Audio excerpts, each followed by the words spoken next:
you have become a permanent resident. I'll focus on three main topics: health, education, and recreation. Let me start with health and entitlements that all Kiwis enjoy, no matter if they have lived in New Zealand for 5 months or 50 years. I'll begin with infants and progress through to adults. Giving birth in New Zealand is essentially free. From the moment you conceive, you will be supported along the way. There is a unique and well-established midwife service in New Zealand. You will receive personalized care from a midwife of your choice, regular checkups at their clinic or in your home, and subsidized prescription medicines. One drawback of this free system is that your ultrasound photos will be in black and white, but color images are available at extra cost. Your stay at the hospital maternity ward is also free, where qualified and dedicated staff will look after you.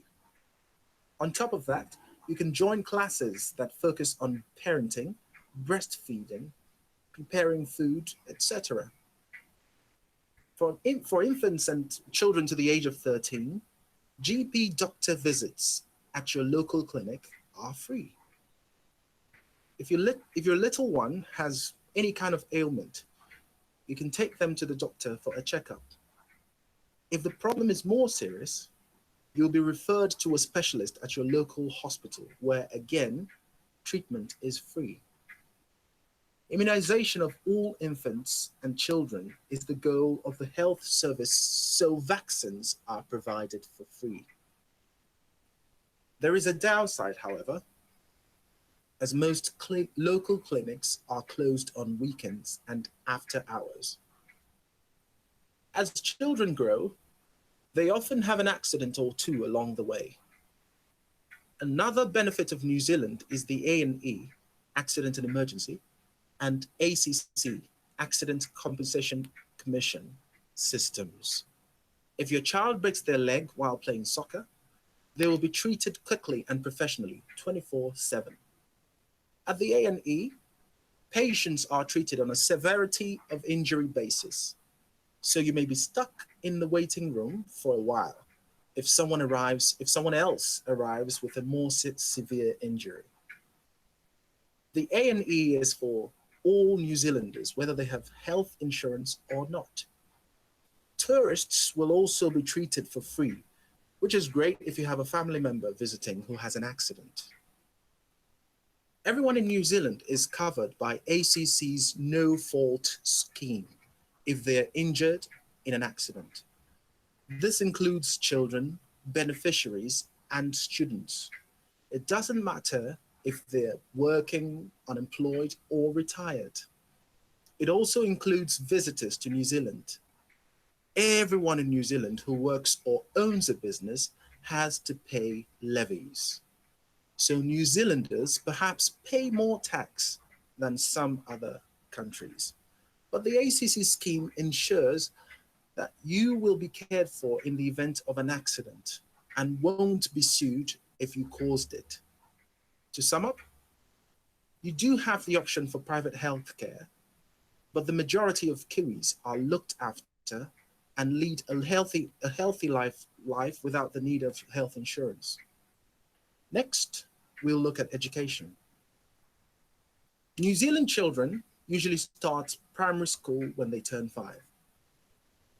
There are options for private schools or even homeschooling, but the vast majority of students will go to a state-funded primary school. Primary schools will vary in size from 100 to 1,000 pupils and will usually have a large sports field where kids can run and play.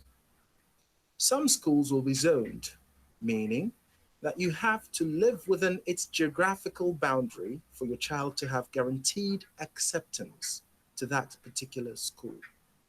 In addition to this, there is a decile system. School deciles indicate the extent the school draws their students from low socioeconomic communities.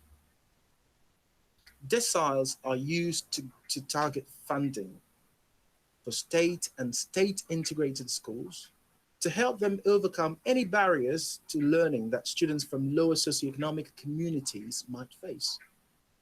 The lower the school's decile, the more funding it receives. Unfortunately, this funding model has been misused by some parents who have associated low decile with low quality and have enrolled their child at a school further away from their home. The best thing to do is to visit the school and do a little research before enrolling your child there. When your child is 12 to 13 years old, or year 9, they will start high school. Similar to primary school, there will be a zone and deciles, but the roll will be likely much larger, more likely 1,000 to 2,000 students.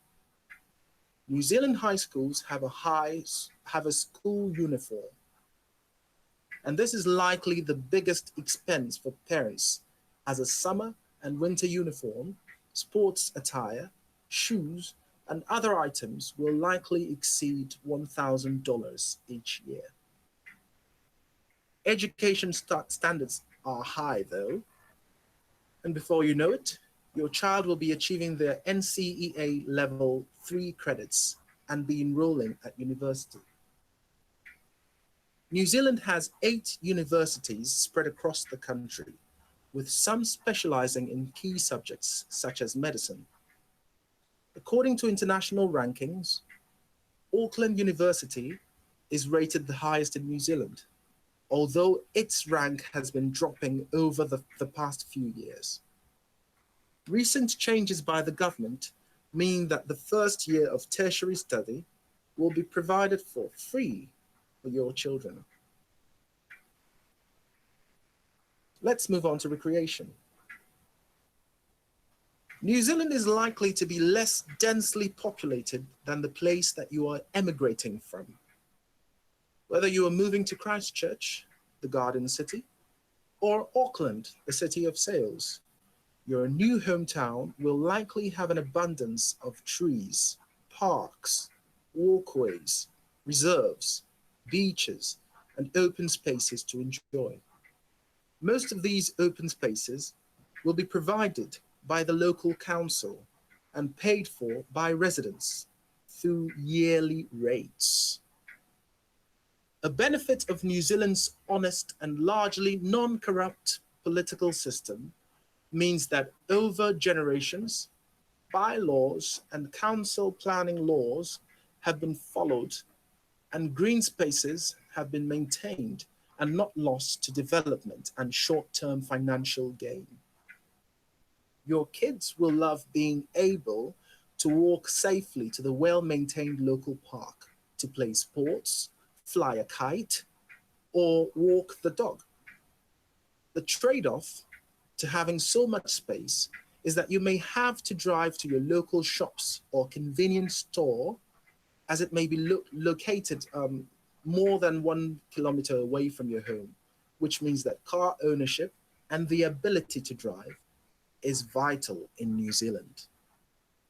The majority of New Zealand's towns and cities are next to the ocean. Diving, fishing, yachting, and other water sports are enjoyed by most Kiwis, and beach access is seen as a birthright. You will be able to safely swim at most beaches, and due to the geographical location, you won't have to worry about the dangers of sharks, jellyfish, or any other deadly creepy crawly you might find in any other countries. With this access to water recreation, there is a risk of drowning. Most Kiwis learn to swim when they are in primary school. If you or your children can't swim, it is recommended to take some lessons so you can make the most of the beautiful and clean oceans and lakes. That concludes this installment of the New Zealand Immigration Information Podcast. Be sure to click the links below to listen to more. Haere rā.